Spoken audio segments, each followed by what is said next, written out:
A phobia, whether it be of spiders, trees, dead people, or fat people, is an irrational fear of it.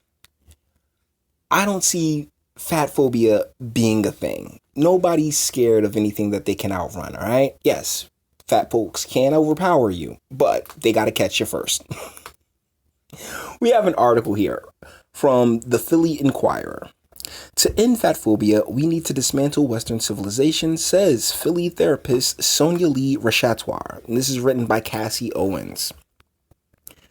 So, off top, Miss Rachatoir does not get the 35%. And it's not because she's a big girl. It's just that I don't find her very attractive at all.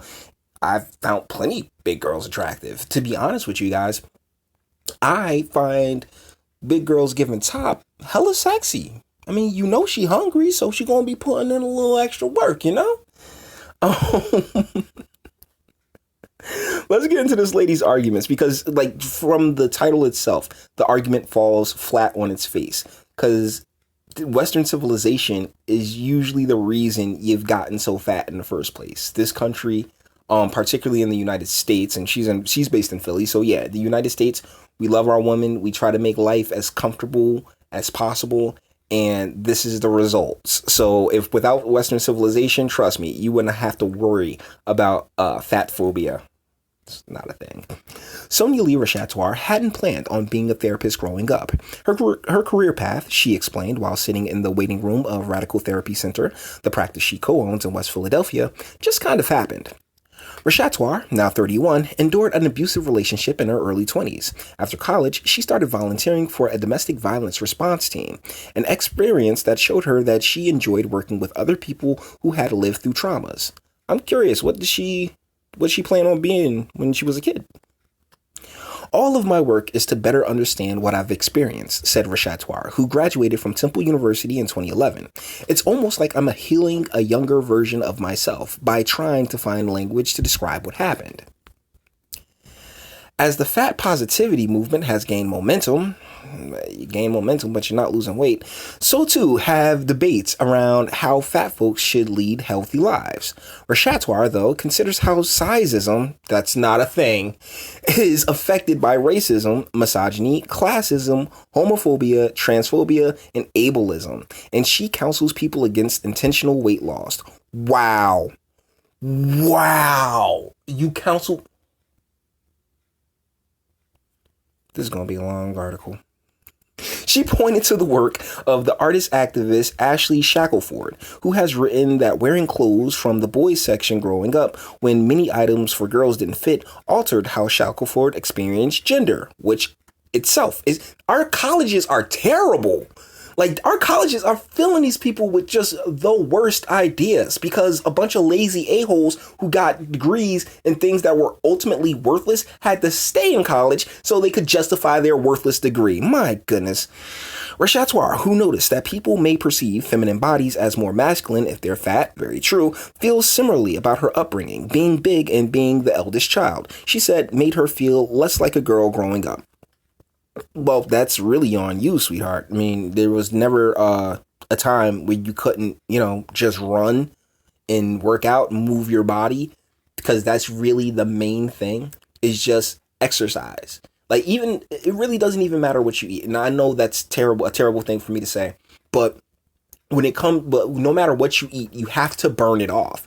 And that's really where the crux of our overweight society comes from. Just people not running, people not, exercising and getting out and moving their bodies. And I know I know you can show me all these different videos of these big girls doing all this gymnastics and all these other things. But I'll tell you this.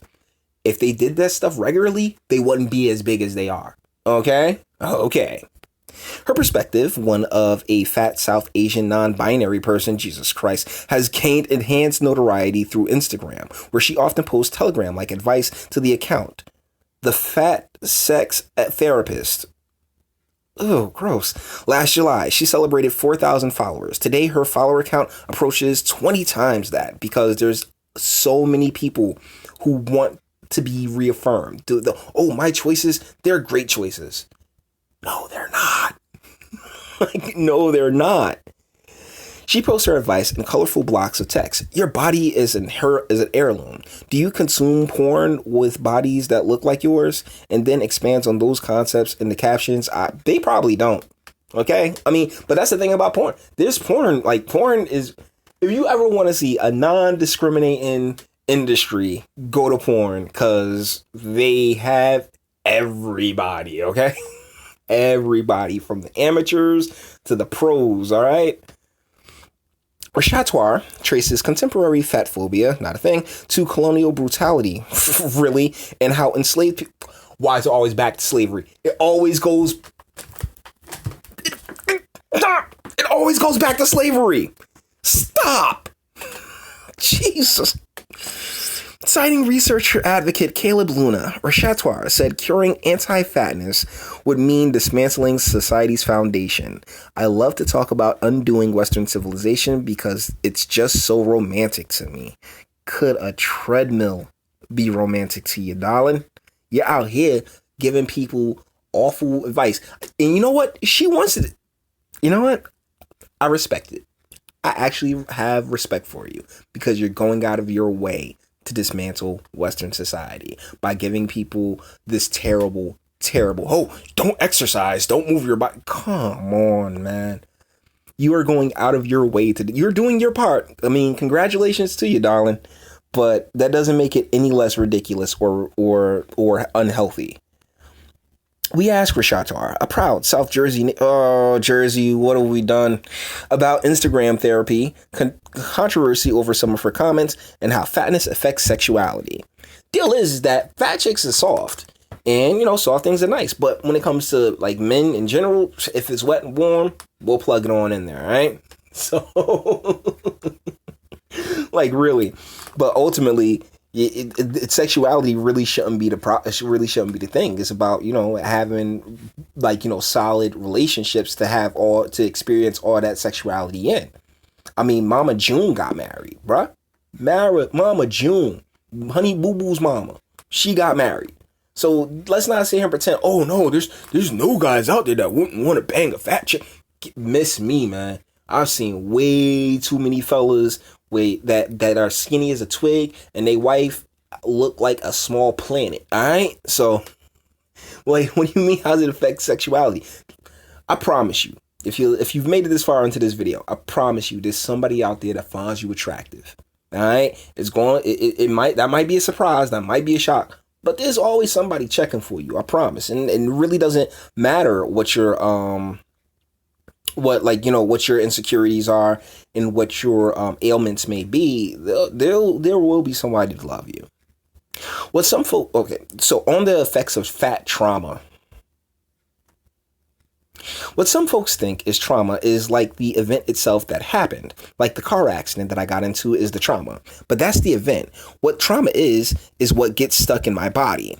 And the way that I react when I'm in a car in the future and it stops really quickly, that's a trauma response. I thought that word would be traumatic, but whatever. And so when we internalize fatphobia and we really personalize a fat traumatic experience, it can impact our sexuality by making it uncomfortable to receive a hug because we feel like the person hugging me is probably so repulsed by touching my body. Let's just get this hug over with quickly. That sounds like that's in your head, because if they were so repulsed, they wouldn't be trying to give you a hug. That trauma, no, that sounds like psychosis. Even though sometimes we're starved for a skin touch, some of the fat clients I work with, the only time when people touch their bodies is when they pay for a massage or when they're paying for Reiki or some other kind of somatic body work. And that can feel devastating when that's the only time that someone's affectionately, lovingly, caringly touching your body. But it ain't gotta be. It really don't have to be. I can guarantee you, she still wants to get despite the fact that she's as big as she is, she still feels like she's entitled to, the 6 foot cut lean dude, when there's probably a bunch of dudes that she ignores all the time, trying to get at her. I've seen it happen so many times, and I ain't gonna lie to y'all, I've been on that. I've been on the end of, hey, pretty lady. Oh, but I'm so ugly, but I'm calling you pretty. Well, it doesn't matter what you think. Okay, then go fuck yourself, How self-worth can influence sexual interactions. When we teach someone to experience shame based on your body, whether it's about race, body size, disability, and we internalize that shame, we internalize the sense of our body having less self-worth than other bodies. Now, when you let anybody just run up in you, that's when you internalize your body having less self-worth. It has nothing to do with, your size. Because like I said, there's guys, females, females love big dudes. Like, females really do like big guys because they come across as more strong and more powerful. But big girls, there's guys that love them too. Like, if these people shouldn't be talking to you. They should be out in these streets talking to, trying to holler, trying to get at folk. Because I can guarantee you, somebody gonna say yes. When we internalize a low self-worth and our body having less value, we might be less likely to experience pleasure within a sexual relationship or to ask for the type of touch we want and don't want within a romantic relationship, or to be able to even stop a sexual encounter when we want it to stop. Once again, it sounds like this is on you. It sounds like these are things that you worked up in your head, instead of like just taking what people say at face value. If they're there with you, they're there touching you and everything else like that, then how about, okay, great, this is what I always wanted, enjoy it. But you can't, because you got it worked up in your head to whereas your neuroses are just going to come flooding out. When a body image abuse comes from a significant other, oh boy. If we haven't received comprehensive sex education, we don't know what our sexual rights are and what our rights to pleasure are. What? The kind of treatment we deserve.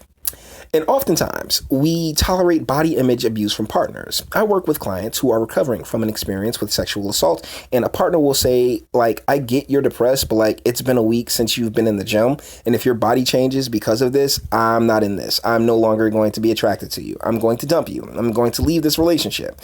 It's pressure to maintain a body size in order to maintain a relationship. Yeah. I mean, I don't mean to be a jerk about this, but if like, it's sort of like when men get married and then the wife goes from, the skinny petite chick to Miss Rachatoire. It's like, whoa, what happened? That's one of the reasons marriage is dying in the West. But yeah, dude, this is an abuse. Did they really? Hold on, let me make sure they call it abuse. Yeah, body image abuse. That's not abuse. That's your significant other saying, hey, yeah, get off your ass and run a little bit. Yeah, I get that you're feeling bad, but at the same time, we got to maintain. We got to, if the traumatic experience was so, I guess, earth-breaking to you, then your partner is going to want to return to some semblance of normalcy within your relationship. And if you can't get there, then guess what? That relationship is likely headed to fail, because instead of sitting there and putting your partner first, what you're doing is you're being selfish and you're putting your own feels and wants first. And that's not, and I'm not saying the main point of any relationship is reciprocity. You're supposed to be working with each other. You're supposed to be working together. And when one of the partners changes so dramatically, and the other one is just trying to, hey, like, come on, man, it's been like a week. I understand you heard him, but like, yo, let's get to the gym. Let's go out. Let's run a little bit. If you're gonna sit there and internalize that and be like, oh wow, how dare you just ignore my pain and ignore my trauma? You are derelicting your duty to your significant other. So yeah, that is going to end the relationship, because you're showing that within yourself that you're not interested in what they have to say or how they're feeling. So yeah, I'm just reading. This is just Neuroses, the article. Being an Instagram therapist. We're going to skip over that because that just sounds terrible. And her comments on the Christchurch shooter, who cares? On pushing for better health access. Shoot for a gym pass. Honestly, I'm kind of just disgusted by this entire article, because this is the most selfish shit I've ever heard in my life. I used to feel terrible when I'd read the Bible and they would talk bad about women. And hold on, not all, without question, but it's articles like this and all these other new age languages that they've been coming up, all these new words, ageism and sizeism. That's sizist. What the fuck? This is just it sort of reinforces why the Bible was a bit of a dick book for women. All right? Like, it really does. Because according to the Bible, women are all ribs. They are not to be teaching anything. It's basically stay your ass at home, cook the food. I've never been okay with that. You know, I'm not okay with that. Like, look, sweetheart, I want you to be able to go out and achieve all the great things that you want to achieve. But if this is your idea of an achievement, then you've lost your freaking mind. You are out to destroy Western civilization. And real talk, why not just deport you at this point? This is ridiculous. I think this is we're close to the end. Yeah, we're close to the end right here. So I'm gonna use this last paragraph and then we're done, because this is one of the worst articles I've ever read. The fat word. I've always respected the language that people want to use. Even when I'm working with a client, I'll say, I'm comfortable with using the word fat, but if there's another word that you'd like to use, I'd be more than happy to use that.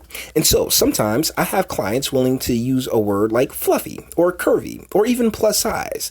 Never obese, huh? And that's fine. I'm happy to use different language, but I will challenge when I ask, what is it? Where are, like, the genetic memories attached to the charge of this word? Because the word itself doesn't have to be emotionally charged, but they're still there, and they're still there that we should explore together. There's stuff still there. There's stuff there. I kept using the word stuff and still. There's stuff there that we should explore together. And this is written by Cassie Owens, who's not unattractive. I think Cassie catches the 35%. Let's see. Let's make sure. Is that natural hair too? While we wait on that, though. Yeah, this article is 130% ridiculous. Okay? Let's get back up to Miss Rashatar. Miss Rashatar, go get a husband. All right? Like, seriously, because there will be men out there looking and checking for you without question. But all this, we need to destroy Western civilization. Sweetheart, you don't even know what you're asking for. I can guarantee you this. Because if Western civilization goes down, yeah, you're either a slave, the slavery comes back and you're used basically to, you're 31. So yeah, you more than likely wouldn't even be used for breeding. Or, like, everybody, like, people with this mentality that they just want to see Western civilization burn, none of them know exactly what they're asking for. So with that being said, we're just going to bring this video to an end. All the internet stuff. If you liked it, toss me a like. Dislike it, go ahead. I ain't scared. Sub if you enjoy my fantastic voice, and if you want new videos every day, of multiple videos a day about varying topics. Share, because sharing is caring, and YouTube ain't gonna help. And speak. Let me know what you think in the comments. Is fatphobia a thing? Or is sizeism a thing? Is all these different ideas that they're putting out, these fairly new ideas that they're putting out just to make them feel better about themselves at the cost of Western society. Do you think that this person is worth it? Because I don't. No offense, ma'am. I'm sure you're a lovely human being, but this is one of the dumbest articles I've ever read. All right. And as you can see, I read a lot of articles. Until the next one, guys.